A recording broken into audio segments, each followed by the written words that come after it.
Lebih 2,800 kekosongan pekerjaan pada masa ini. Yang Berhormat Datuk Seri Setia Dr. Awang Haji Muhammad Amin Liu bin Abdullah, Menteri di Jabatan Perdana Menteri dan Menteri Kewangan dan Ekonomi Kedua, menjelaskan perkara tersebut semasa sidang media situasi terkini jangkitan COVID-19 baru-baru ini. Orang ramai boleh memohon jawatan-jawatan kosong yang ditawarkan dengan mendaftar ke Job Center Brunei. Dalam pada itu, Menteri di Jabatan Perdana Menteri dan Menteri Kewangan dan Ekonomi Kedua juga mengongsikan perusahaan mikro, kecil dan sederhana MSME boleh membuat laporan jika terdapatnya mereka yang meletak jawatan atau diberhentikan kerja. Manpower Planning and Employment Council akan membuat analisa terhadap laporan berkenaan.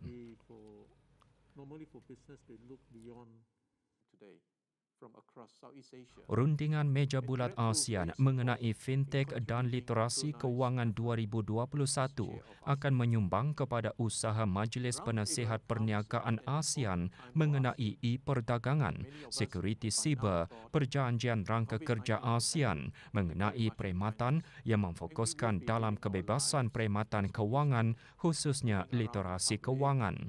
Perkara tersebut dinyatakan oleh Yang Berhormat Datuk Seri Setia Dr. Awang Haji Muhammad Amin Liu bin Abdullah, Menteri di Jabatan Perdana Menteri dan Menteri Kewangan dan Ekonomi Kedua pada Rundingan Meja Bulat ASEAN Fintech dan Literasi Kewangan 2021. Financial literacy plays a crucial role on inclusivity. Not only it is important to understand money and the changing nature of transaction, both for personal and business purposes, but digital financial literacy has become essential if we are to achieve our goals of ensuring that everyone can benefit from the advancements in fintech.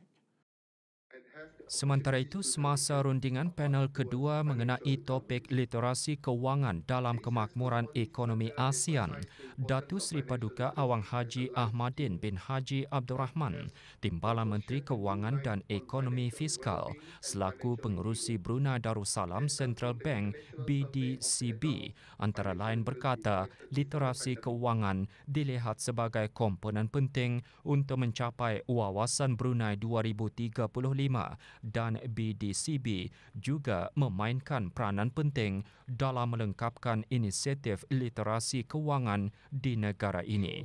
Lebih 300 peserta dari seluruh Asia Tenggara menyertai perbincangan secara maya. Meja rundingan ini adalah sebahagian daripada siri acara yang dianjurkan di bawah Brunei Chairmanship of ASEAN. Meja rundingan seterusnya mengenai Skills for a Digital Age akan diadakan pada 29 September 2021.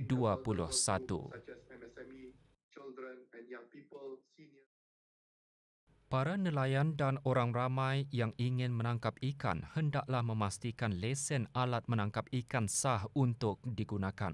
Jabatan Perikanan memaklumkan bahawa lesen alat menangkap ikan bagi tahun 2022 hendaklah diperbaharui mulai 1 Oktober 2021. Memandangkan keadaan pandemik COVID-19 pada masa ini, kaunter perlesenan Jabatan Perikanan hanya akan beroperasi pada setiap hari Isnin dan Khamis sahaja bermula dari pukul 8.30 pagi hingga 10.30 pagi dan setiap pembaharuan lesen alat menangkap ikan hanya akan dilaksanakan mengikut tarikh-tarikh temujanji secara bersurat yang telah diaturkan oleh Jabatan Perikanan. Lesen alat menangkap ikan yang sah adalah dikehendaki sebagaimana yang terkandung di bawah Perintah Perikanan 2009. Pelbagai inisiatif pembelajaran secara dalam talian dijalankan ketika negara berdepan dengan pandemik COVID-19.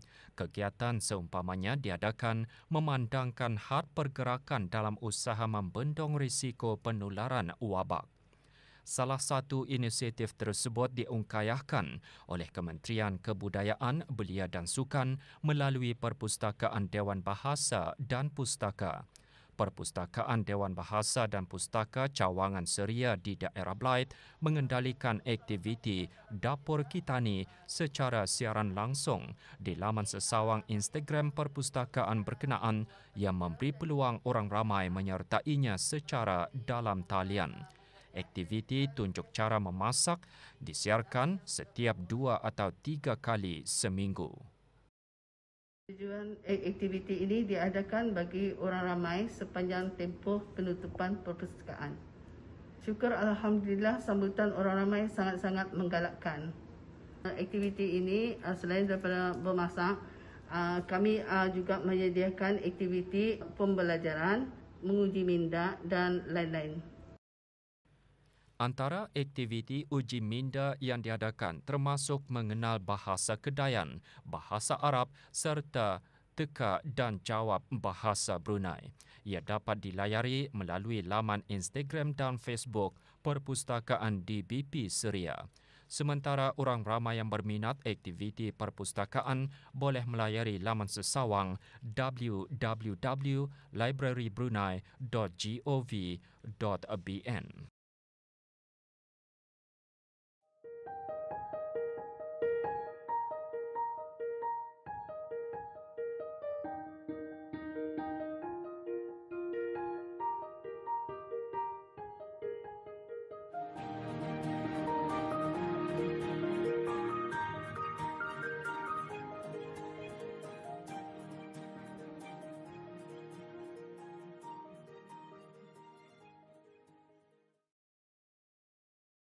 Sentiasa menjaga kebersihan diri, mengamalkan penjarakan sosial dan pemakaian sungkup muka adalah satu kemestian ketika negara sedang dilanda penularan jangkitan wabak COVID-19.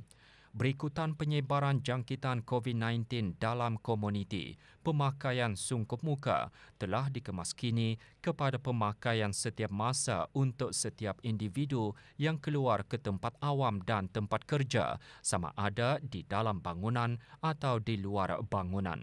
Pemakaian sungkup muka adalah untuk memastikan rakyat dan penduduk negara Brunei Darussalam melaksanakan tanggungjawab sosial masing-masing.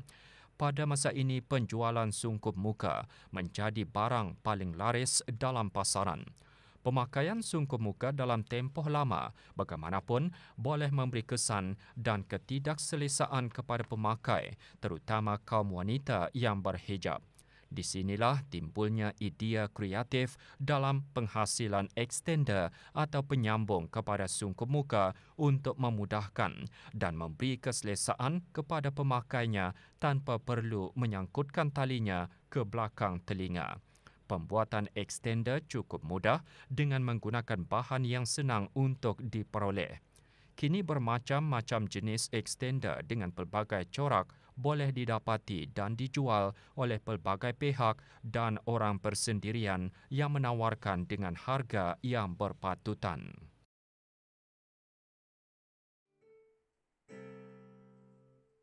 Berikutan situasi jangkitan COVID-19 pada masa ini, sekolah-sekolah muzik di negara ini turut menjalankan sesi pembelajaran secara dalam talian.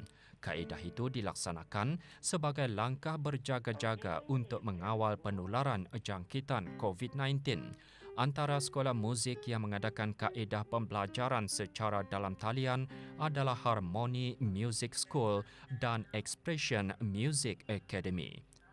Menurut Jan Bernardo de los Santos, guru piano di sekolah berkenaan, ketika ini ia hanya dapat mengajar 5 penuntut sahaja dalam sehari secara dalam talian. I compress my teaching schedule so that I would only have to set up once, teach all my students to keep the energy flowing and to be more time efficient. The initial response of the students and parents is that they still prefer actual physical lessons over the online. Sementara itu, Sheila Calzado, guru muzik dan vokal Expression Music Academy berkata, menjalankan kelas muzik secara dalam talian merupakan sesuatu yang mencabar. despite the challenges we are facing right now, we choose to embrace the possibilities to make our students still enjoy their musical journey while we are doing online classes. And we are very thankful and grateful to all our parents and students for being so cooperative and having a positive response regarding online classes. Beberapa pelajar rata-rata berpendapat mereka lebih cenderung belajar muzik bersama guru mereka secara bersemuka. Namun ketika ini, pembelajaran secara talian adalah langkah terbaik dalam membantu kerajaan mengawal penularan wabak. Same as normal classes. They're just as fun. You learn just as much. You can still communicate fairly well. The only big difference is that you're at home. Yes, I do enjoy it. It's more fun even though I miss my friends. Let's look at see them online. Stay home, stay safe, and have a good day.